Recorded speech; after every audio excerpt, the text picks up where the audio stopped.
Ever heard of two countries going to war over a bucket? No, really, an actual wooden bucket. I wish I was joking.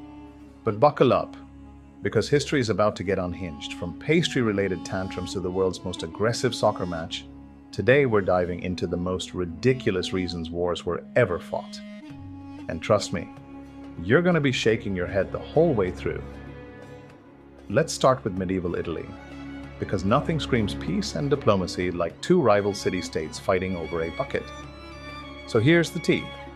The cities of Modena and Bologna were already beefing, like two neighbors who just hated each other's lawn gnomes. One day, soldiers from Modena raided Bologna and stole a wooden bucket from a city well. That's it. That's the whole heist.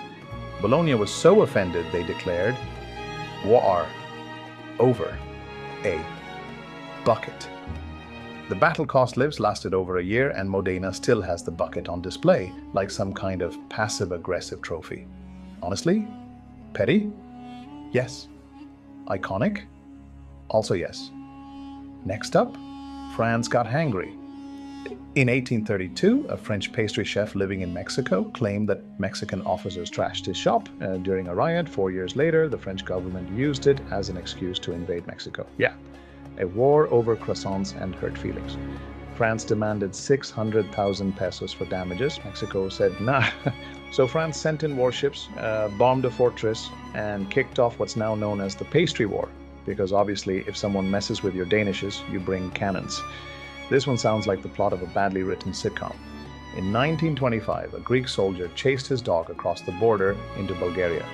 Bulgarian troops shot the soldier. Greece said, "You shot Billy for chasing his dog?" and declared war. Tanks rolled in, people actually died, all because of a dog doing what dogs do, chasing stuff. Can you imagine explaining that in history class? The war began when Mr. Snuffles ran too far. Soccer is serious business, but war level serious? In 1969, tensions were already high between Honduras and El Salvador over land reforms and immigration. Then, during a World Cup qualifier, fans from both sides got violent, and instead of FIFA fines, they got bombers and machine guns. Yep. The soccer war lasted 100 hours and killed over 2,000 people, all sparked by a football match. Moral of the story? Don't mix politics with penalty kicks. Now this is the most passive-aggressive war ever. No shots were actually fired, but it was dangerously close. On a disputed island between the US and British Canada, an American farmer shot a British pig that was rooting around in his garden. One pig, one bullet, one international incident. Both sides brought in troops. Tensions rose. Everyone was ready to fight. But cooler heads prevailed, and the only casualty of the war was the pig. R.I.P. Porky. Your sacrifice almost triggered a world war. So next time you hear about global tensions, just remember, humans once risked lives, borders, and national pride over a bucket, a baked good, and a pig. Because if history teaches us anything, it's that we are deeply committed to fighting over absolutely anything. And sometimes that makes us laugh. Other times, it makes us face palm so hard our ancestors feel it. But hey, if you enjoyed this historical chaos, do me a favor. Like the video, hit subscribe, and tell me in the comments, what's the dumbest reason you'd go to war?